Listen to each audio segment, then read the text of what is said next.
نماز میں ہاتھ کہاں باندھنے چاہیے اور امام حرمین کس طرح باندھتے ہیں؟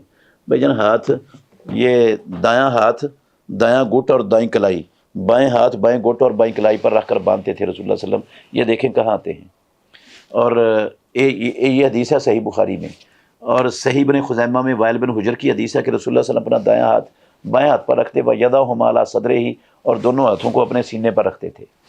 تو یہ صحیح حدیث ہے. سینے پر ہاتھ باندھنا ثابت ہے رسول اللہ صلی اللہ علیہ وسلم سے. باقی ناف پر یا ناف کے نیچے ہاتھ باندھنے کی کوئی روایت صحیح سند کے ساتھ حدیث کے ذخیرے میں موجود نہیں ہے. ہم نے رسول اللہ صلی اللہ علیہ وسلم کو دیکھنا ہے، باقی کسی کو ہم نے نہیں دیکھنا کہ وہ کیسے نماز پڑھتا ہے. ہمیں رسول اللہ صلی اللہ علیہ وسلم نے حکم دیا ہے صلو کما رأیتمونی اصلی، اس طرح نماز پڑھو جس طرح مجھے محمد الرسول اللہ صلی اللہ علیہ وسلم کو نماز پڑھتے ہوئے دیکھا ہے.